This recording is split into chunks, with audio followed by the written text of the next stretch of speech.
할렐루야. 지금 이 의학계는 그 뇌에 대한 연구가 계속 진행 중이라고 해요.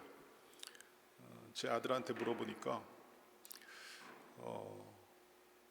특히 뇌를 연구하는 그 분야가 여전히 굉장히 공부할 것이 많다고 합니다. 그러니까 약간 미개척 분야 같은 거죠. 제가 가끔 가다가 이 뇌과학자들이 발견한 것들에 대해서 나눈 적이 있어요. 제가 뭐 책도 구입하고 또 강의도 이렇게 들으면서 굉장히 뇌와 우리 몸에 관련된 흥미로운 사실들을 많이 알게 됩니다. 오늘 좀 핵심되는 내용, 제가 요즘에 알게 된 핵심되는 내용을 먼저 여러분들과 나누려고 합니다. 뇌와 우리들의 이 행동과 관련된 것. 먼저 결론을 말씀드리면 우리는 뇌가 행동을 바꾼다고 생각하지만 전혀 그것과 반대라고 합니다. 우리들의 행동이 뇌를 바꾼다고 그래요. 이게 무슨 말이냐면 우리는 우리들의 정신 상태가 먼저 중요하고 우리 정신 상태에서 나오는 그 결과, 뇌에서 어떤 작용이 일어났든지 그것의 결과가 우리들의 행동으로 나온다라고 생각을 하는데 사실은 그 반대라는 겁니다. 행동이, 우리들이 먼저 한 행동이 반대로 뇌를 바꿔간다고 합니다. 막 의욕이 솟아나서 무엇을 하는 게 아니라 행동을 먼저 하다 보면 의욕이 따라온다는 거예요. 여러분 그 말씀 아시죠? 시작이 반이다. 정확하게 이 속담과 딱 맞아 떨어집니다. 일단 무슨 일이든 시작을 하면, 행동을 하기 시작하면 그때 숨겨진 능력들이, 영감들이 이제 떠오른다는 거죠. 내가 의욕이 차면, 내가 믿음이 생기면 이것을 해야지. 지금은 내가 너무 믿음이 적어서. 그런데 그렇게 의욕이 생기는 그때는 아무리 기다려도 오지 않는다는 겁니다.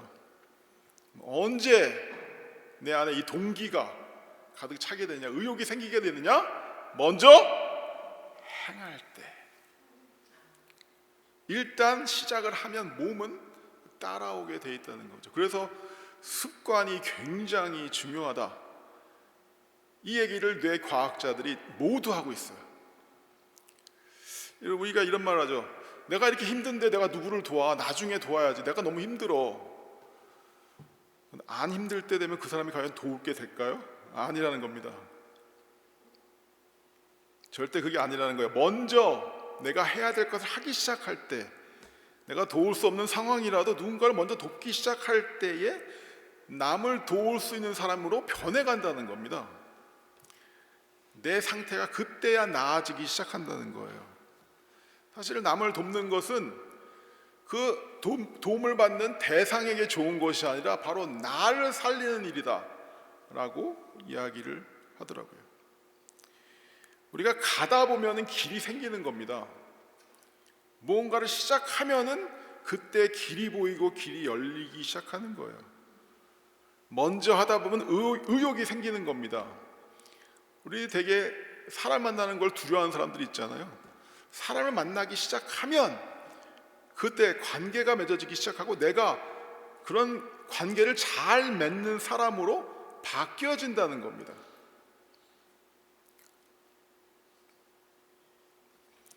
이것은 그렇기 때문에 우리들의 습관과도 굉장히 중요하게 연결이 되어 있습니다.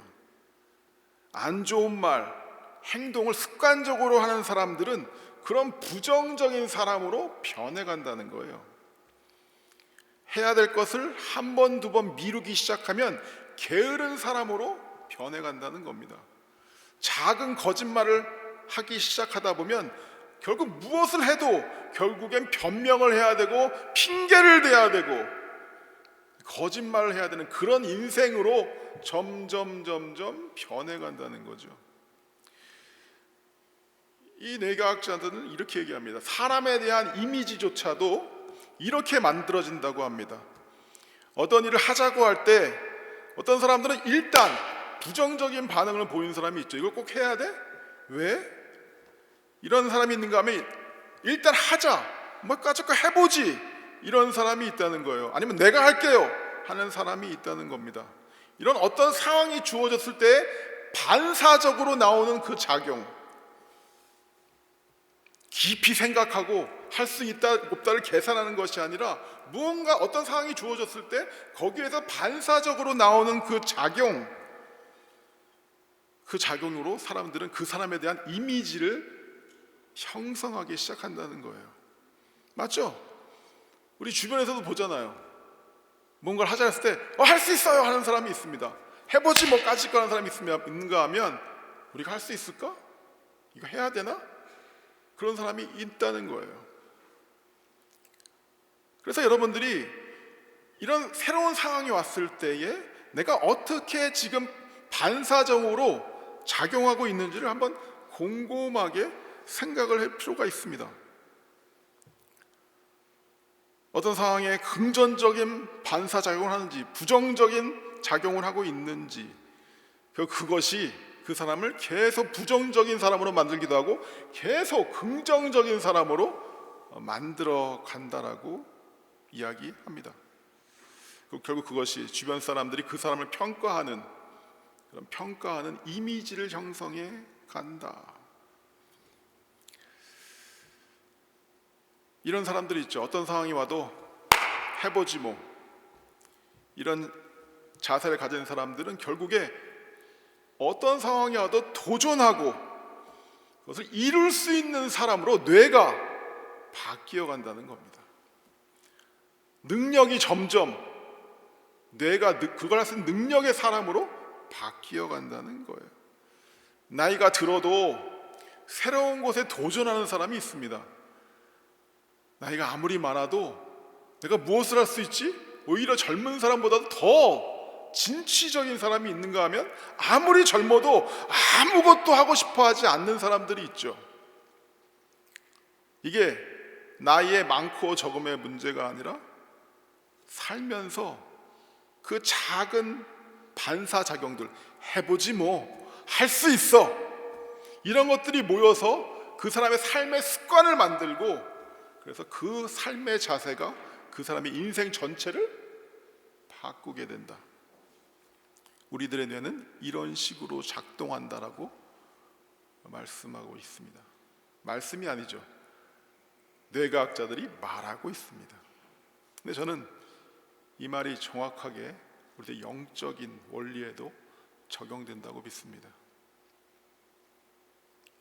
성경도 이것과 아주 비슷한 말을 하고 있습니다. 기도할 때 여러분들 기도하기가 쉽지 않습니다.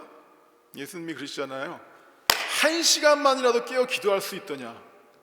네, 모두 자잖아요. 마음은 원이로되 육신이 약하다. 하루에 1시간 기도하는 거 쉽지 않습니다. 기도할 마음이 안 난다 그러죠. 내가 너무 마음이 심란해서 기도할 마음이 안 납니다. 우리는 원래 기도할 마음이 안 납니다. 아주 심한 고난이나 받아야지 엎드려지지. 살아야 되니까. 그때와 천부의 의지 없어서 엎드려지는 거죠. 근데 그런 일이 없으면 기도할 마음이 안 나요. 기도할 마음이 날 때까지 기다려야 된다는 겁니까?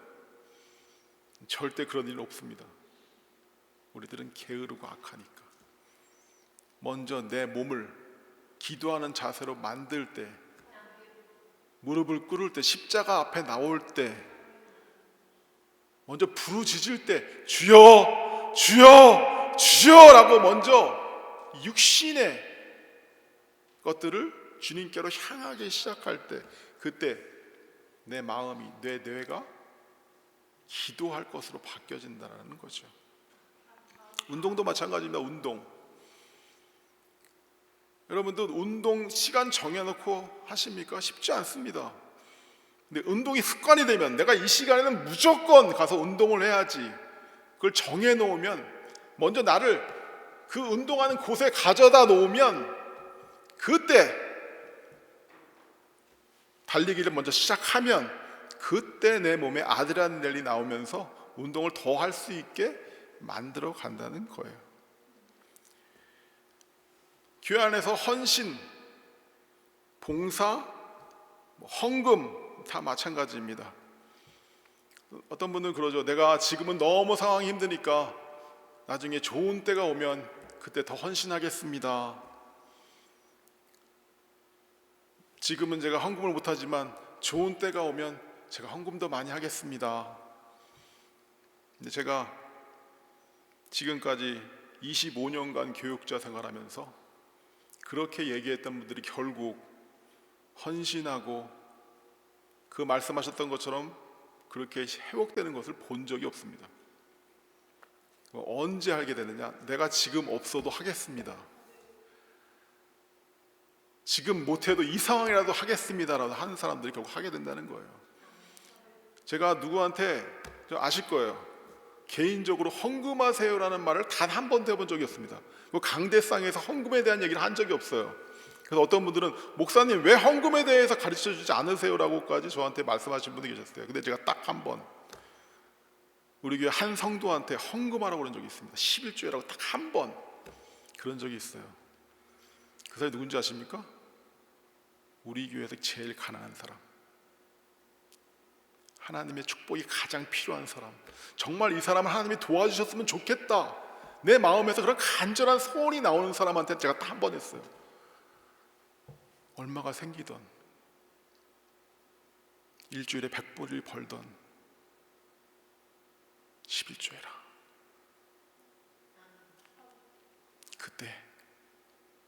그때 열리기 시작한다. 신앙이 바로잡히기 시작하고,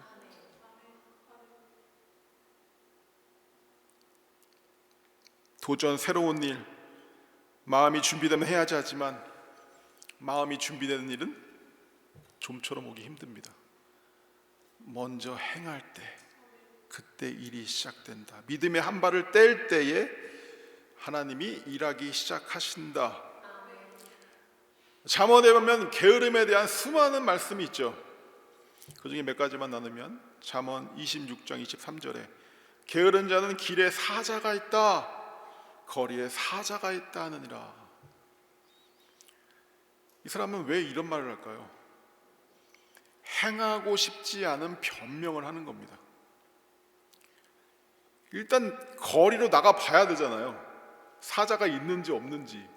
사자가 설령 있다 하더라도 어떻게 대처해야 되는지 거리로 나가 봐야 되잖아요. 그리고 여기 나오는 이 거리에 왜 사자가 있습니까?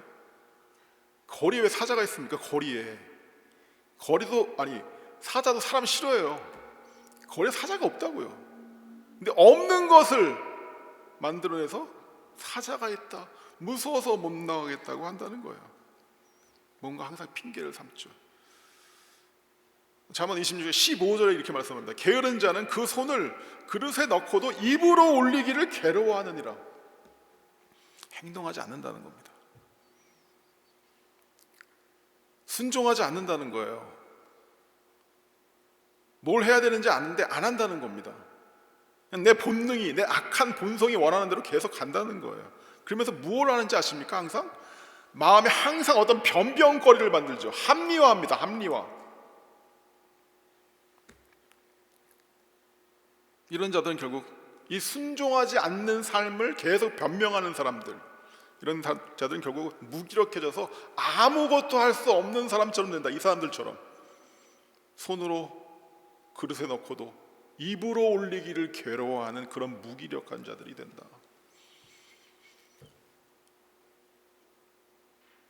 주여, 우리 다음 세대가 이런 자들이 없게 하여 주시옵소서. 제가 아까 그런 얘기를 들었죠. 반사작용. 어떤 상황이 왔을 때 즉각적으로 반응하는 사람들의 패턴이 있다는 겁니다. 행하는 삶을 위해서, 행하고 점점점 삶이 바뀌어지는 삶을 위해서는 그럼 무엇이 중요한 것이다? 바로 습관이 중요하다. 무엇이 중요하다? 습관. 좋은 습관, 경건한 습관을 들이는 것이 중요하다. 이 습관은 저절로 드는 것이 아닙니다. 나를 그 습관에 던져 넣어야 돼요. 여러분들 지금 성경 통독 암송하시잖아요. 이것에 여러분이 거기 던져 넣는 겁니다. 내가 혼자 하지 못하니까 이런 훈련의 틀 가운데 날 던져 넣는 거예요. 이 습관을 들이는 겁니다. 여러분, 탁월함이라는 말 들으면 탁월함, 뭔가 탁월하다. 이 탁월함이라는 것은 누구한테 언제 오느냐? 규칙적인 삶의 습관이 있는 사람들, 좋은 습관이 그 삶에 배어있는 사람들한테 이 탁월함이 임하는 겁니다. 여러분, 초격차라는 말 들어보셨어요? 초격차. 책도 있죠. 초격차는 책. 고노현이라는 삼성전자 CEO가 쓴 책이에요. 한창 베스트셀러였어요. 베스트셀러. 초격차. 남들이 넘볼 수 없는 큰 차이를 만드는 힘. 저는 이 책을 읽어보지는 않았습니다. 근데 저는 성경을 보니 이 탁월함은 어떻게 만들어지느냐? 바로 규칙적인 삶, 좋은 습관에서 만들어진다. 여러분, 성경에 보면 탁월한 인물이 하나 나오죠. 누굽니까? 다니엘이라는 인물이 나옵니다. 이 다니엘을 사람들이 시기해가지고 그를 죽이려고 하죠. 그래서 어떤 꾀를 만들어냅니까? 앞으로 30일 동안에 왕이 아닌 다른 신에게, 다른 사람에게 경배하는 자들은 모두 죽여라라는 그런 규칙을 만들죠. 그 도장을 꽝 찢습니다. 그러자 다니엘이 그 금령을 가지고 하나님 앞에 나아갑니다. 그게 바로 오늘 6장 10절에 나오죠. 한 목소리 읽겠습니다. 시작. 다니엘이 이 조서에 왕의 도장을 찍힌 것을 알고도 자기 집에 돌아가서 윗방에 올라가 예루살렘으로 향한 창문을 열고 전에 하던 대로 하루 3번씩 무릎을 꿇고 기도하며 그의 하나님께 감사하였더라. 어떻게?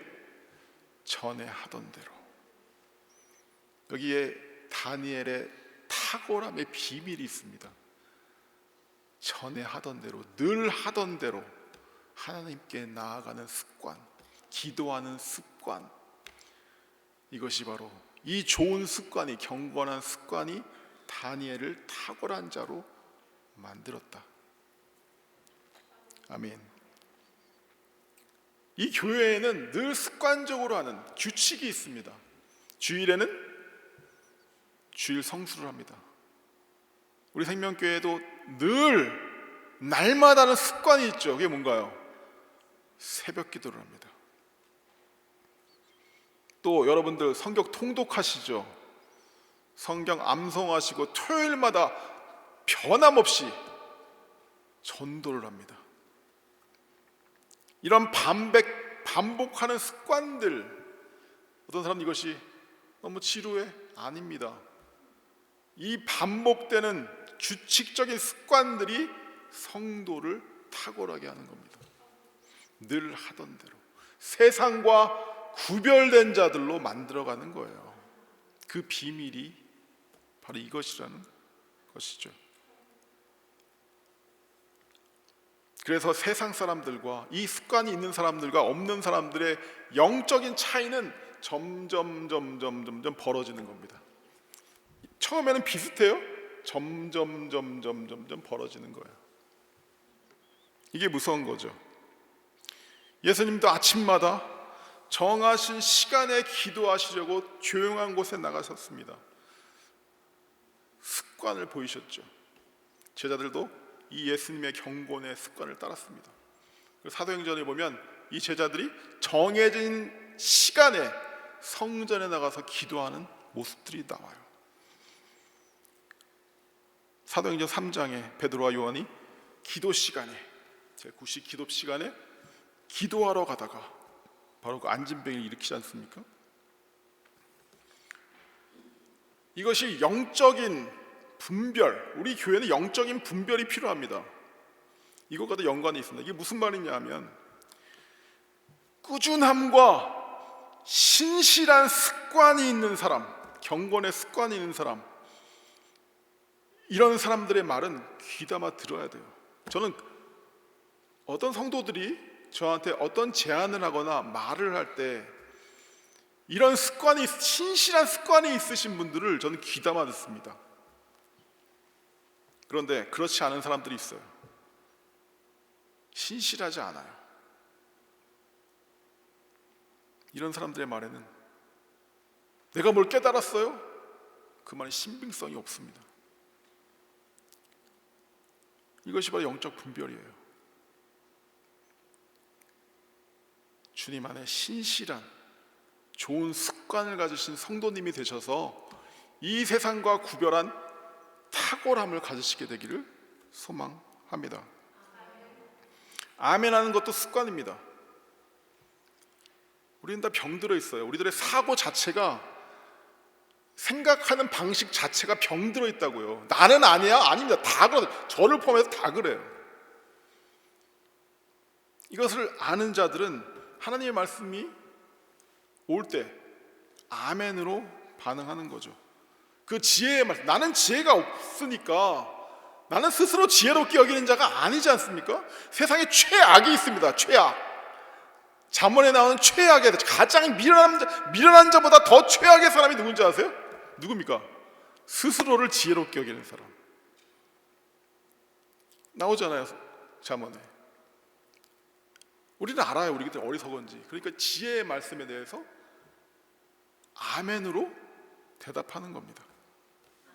나의 병든 생각, 사고 체계, 이것 때문에 내가 생각해보고 이것은 내가 납득할 만하다 해서 받아들이고 그때 내가 아멘하는 게 아니라는 거예요. 구약도 신약도 동일하게 하는 말씀이 있죠. 뭡니까?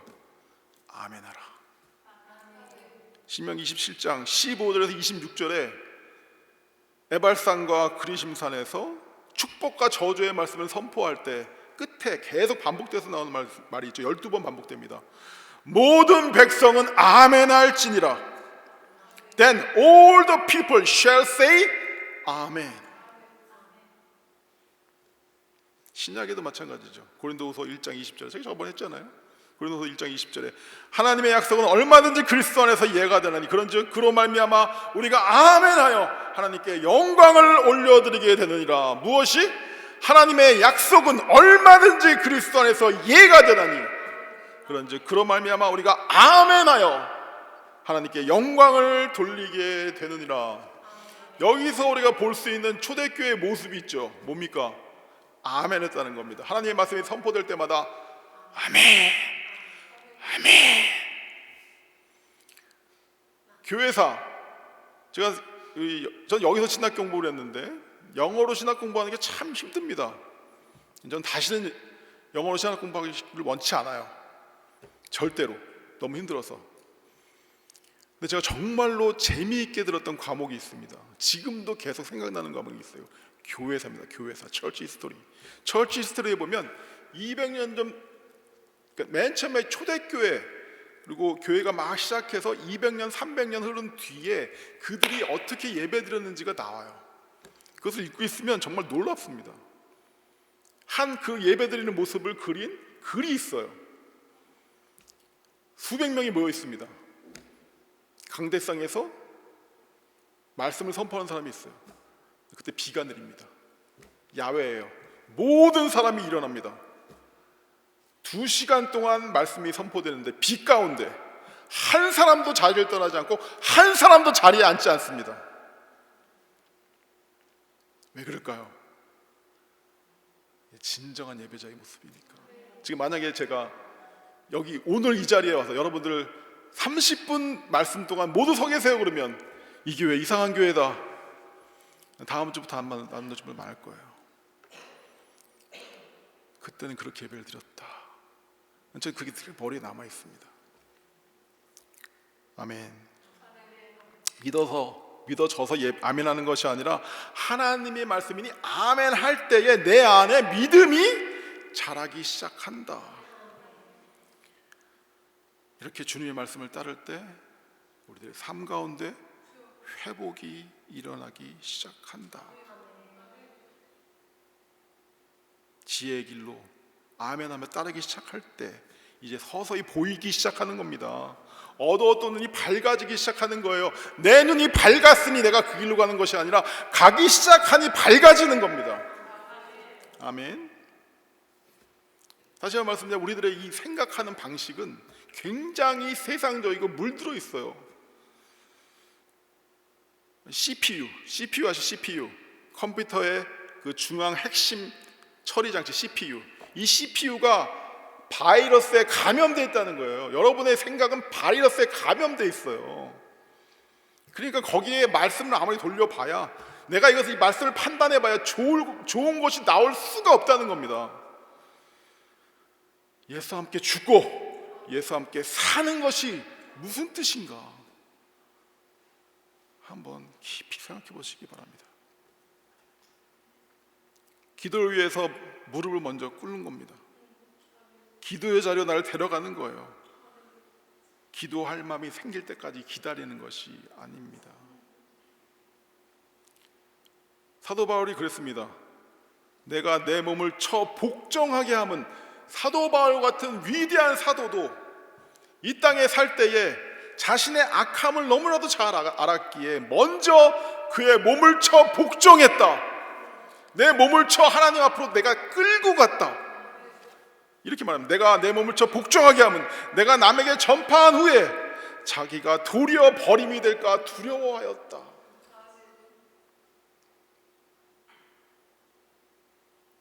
행동이 신앙을 바꿉니다. 여러분이 시작한 그 순종, 그 행동이 여러분의 믿음을 바꾸어가기 시작합니다. 오늘 가나안 혼인잔치에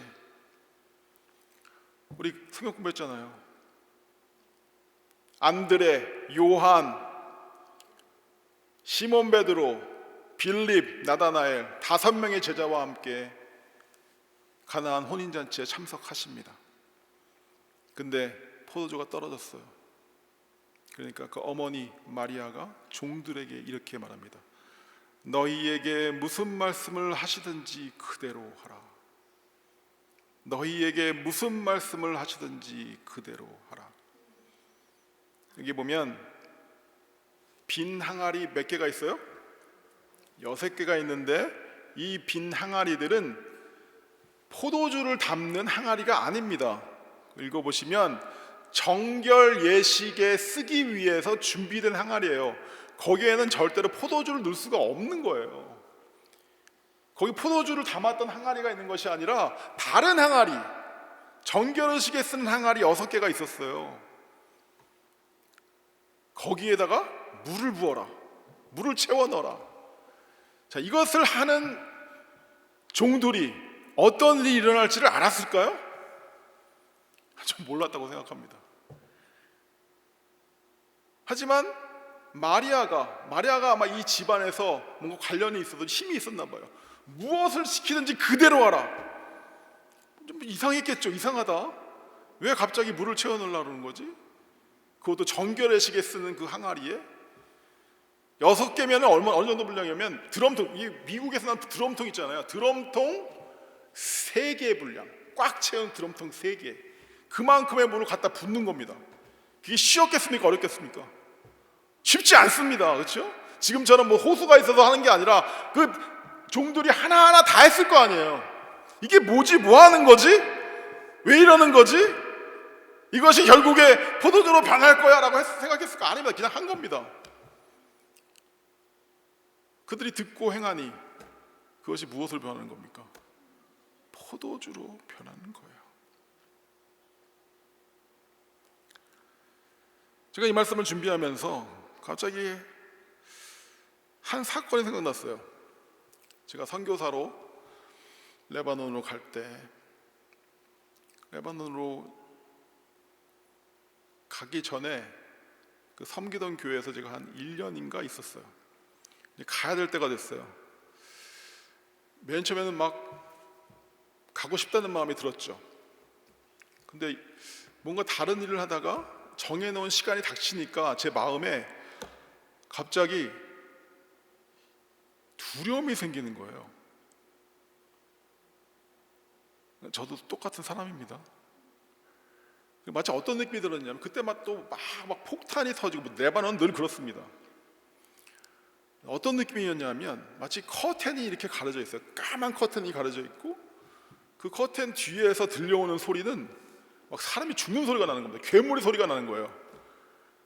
커튼 이쪽에 있는 저는 이 커튼을 내가 걷고 들어가야 돼? 잠깐 망설여지게 되는 겁니다. 그리고 어린애들이잖아요. 그때 그레이드 6, 3, 킨더가든이었어요. 이거 잠깐 멈칫했어요. 커튼 뒤에서는 계속 무서운 소리가 계속 들리는 거예요. 근데 제가 결단을 하고 갔죠. 그 커튼을 젖히고 들어가 보니 그곳에는 새로운 세계가 있었습니다. 그 들려오던 모든 공포스러운 소리는 모두 거짓말이었어요.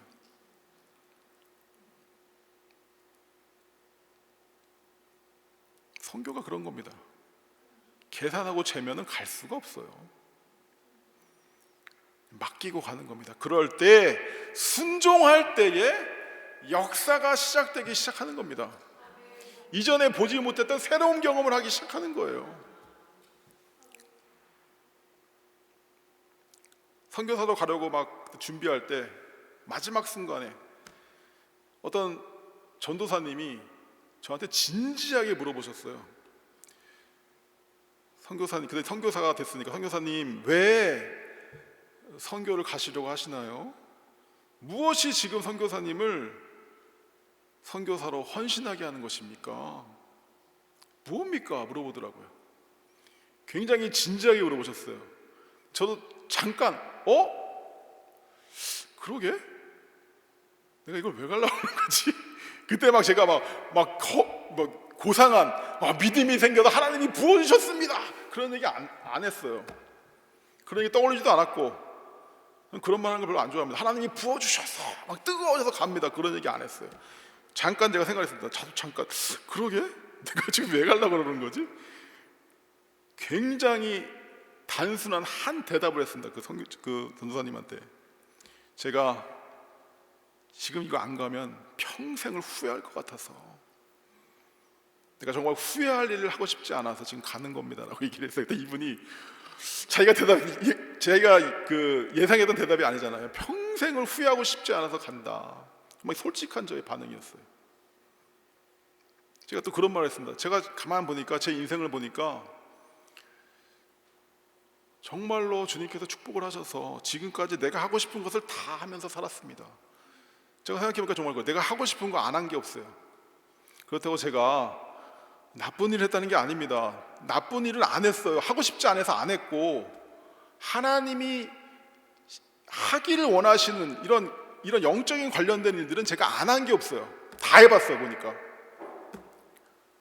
근데 지금 내가 이걸 안 하면 주님이 분명히 마음을 줘도 이걸 안 하면 정말로 평생을 후회할 것 같습니다 라고 얘기를 했어요. 근데 제가 아무리 생각해도 그때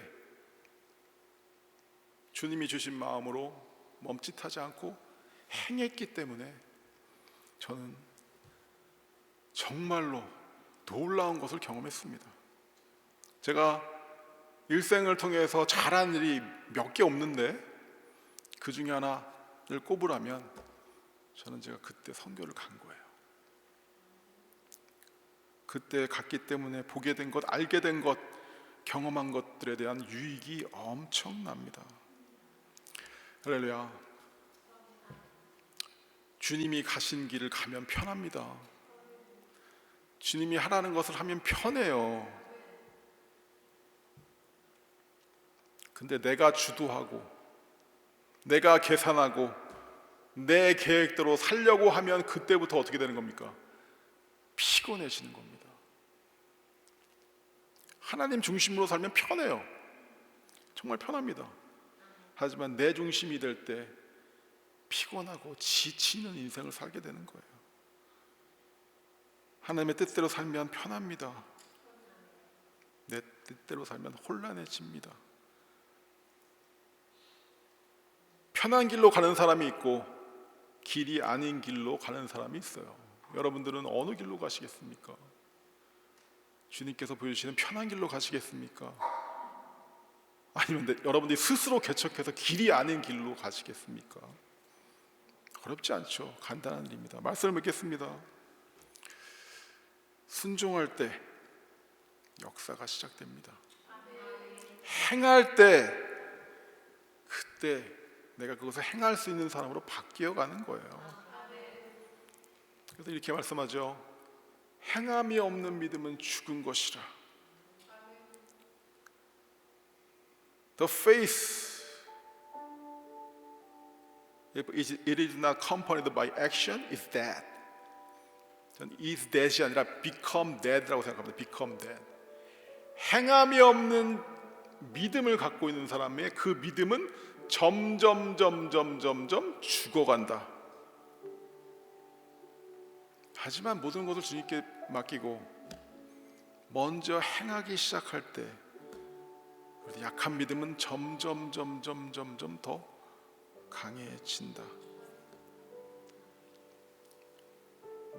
내가 생각하는 그 동기, 믿음이 아니라 행하기 시작할 때 삶이 드디어 바뀌기 시작한다. 이것이 성경이 이야기하는 삶의 기본입니다. 성경이 얘기하는 기본이에요. 성경을 아무리 많이 알아도 이것을 모르면 아무 소용이 없다는 거죠. 성경을 아무리 많이 알아도 행함이 없으면 그냥 교만만해지는 겁니다. 예수님 살아계셨을 때 그 종교 지도자들처럼 오히려 그들이 갖고 있는 성경적인 지식은 그들의 해가 되죠. 그 성경적인 지식은 계속 변명하게 하고 핑계하게 하고 또 다른 사람을 판단하고 정죄하는 것이 자기들의 할 일인 줄 착각하게 되는 겁니다. 이런 실수에 빠지지 않게 되기를 소망합니다. 제가 마지막으로 말씀을 2개 나누고 마치겠습니다. 히브리서에 보면 안식할 때에 대해서 말씀합니다. 안식할 때가 우리에게 남아있도다 이렇게 시작합니다. 그리고 이미 안식에 들어간 자들은 이제 자기 일을 쉬었다라고 말하면서 11절에 이렇게 말씀합니다. 그러므로 우리가 저 안식에 들어가기를 힘쓸지니 이는 누구든지 저 순종하지 아니하는 본에 빠지지 않게 하려 함이라. 성도들에게는 무엇이 기다리고 있습니까? 안식이 기다리고 있습니다. 우리 하나님이 세상을 창조하실 때 6일 동안 열심히 일하시고 7일 때 안식하셨죠. 그리고 지금 월요일서부터 주일까지 이 원리에 따라서 이 세상이 운영되고 있죠. 6일 동안 일하고 주일에 안식한다. 그럼 여러분은 지금 안식할 때입니까? 일할 때입니까? 여러분은 안식할 때입니까? 일할 때입니까? 일할 때죠. 안식할 때가 아니에요. 근데 이 세상 사람들은 이 세상에서 안식하기를 원해요. 어떻게 하면 내가 더 편안하게 살까? 어떻게 하면 더 안정되게 살까? 그것을 막 쫓죠. 정작 그것을 열심히 쫓는 사람에게는 절대 평강과 안정이 올 수가 없다는 겁니다. 우리들의 안식은 앞에 있습니다. 지금은 일할 때이고, 다시 한번 읽겠습니다. 우리가 저 안식에 들어가기를 힘쓸지니 이는 누구든지 저 순종하지 아니하는 본에 빠지지 않게 하려 함이라. 영원한 안식을 기다리며 오늘 순종하고 행하고 도전하고 수고하는 것이 바로 성도의 삶입니다. 아멘. 히브리서 4장 16절 한 절 더 읽겠습니다. 그러므로 우리는 긍휼하심을 받고 때를 따라 돕는 은혜를 얻기 위하여 은혜의 보좌 앞에 담대히 나아갈 것이니라. 은혜의 보좌 앞에 담대히 나아가는 자, 예수의 이름을 붙들고 하나님 그 보좌 앞에 담대히 나아가는 자, 예수의 붙들고 믿음으로 행하는 자, 도전하는 자, 일하는 자, 그 자가 무엇을 받습니까? 긍휼하심을 받고 때를 따라 돕는 은혜를 얻는다. 우리 생명교회 성도님들, 이 땅에서 안식을 위해서 싸우시지 말고 저 긍휼하심과 때를 따라 돕는 은혜로 사시게 되기를 소망합니다. 아멘. 우리 예수님이 십자가에 못 박혀 죽으시기까지 순종하셨습니다. 이 땅에 오시기를 행하셨습니다. 그리고 십자가에 죽기까지 행하셨습니다. 믿음으로. 그리고 그 너머에 부활의 영광으로 들어가셨습니다. 이제 우리 주님이 우리를 그 길로 인도하시는 것입니다. 우리도 행하는 자에게 주시는 이 놀라운 은혜, 부활의 영광 누리게 되기를 간절히 소망합니다. 오늘 제목, 무슨 말씀을 하시든지 그대로 하라. 아멘. 여기에 능력 있는 삶의 비밀이 있다. 아멘. 아멘. 할렐루야. 우리 찬양 하나 함께 하시면서 주님께 나아갑니다. 주님이 말씀하시면 우리는 가면 됩니다. 내가 계산하고 내가 판단하고 내가 지혜롭게 생각할 때 우리의 인생은 너무나도 힘들게 되는 거죠. 지금 오늘 드릴 이 찬양이 우리들의 고백이 되기를 소망합니다. 주님의 말씀이면 가겠습니다. 하지만 뜻이 아니면 멈추겠습니다. 주님이 원하시는 그곳에 있겠습니다. 내가 원하는 그곳에 있지 아니하겠습니다. 주님, 나를 이끌어 주시옵소서. 이것을 찬양으로 올려드리시면서 주님 앞에 나아갑니다. 주님 말씀하시면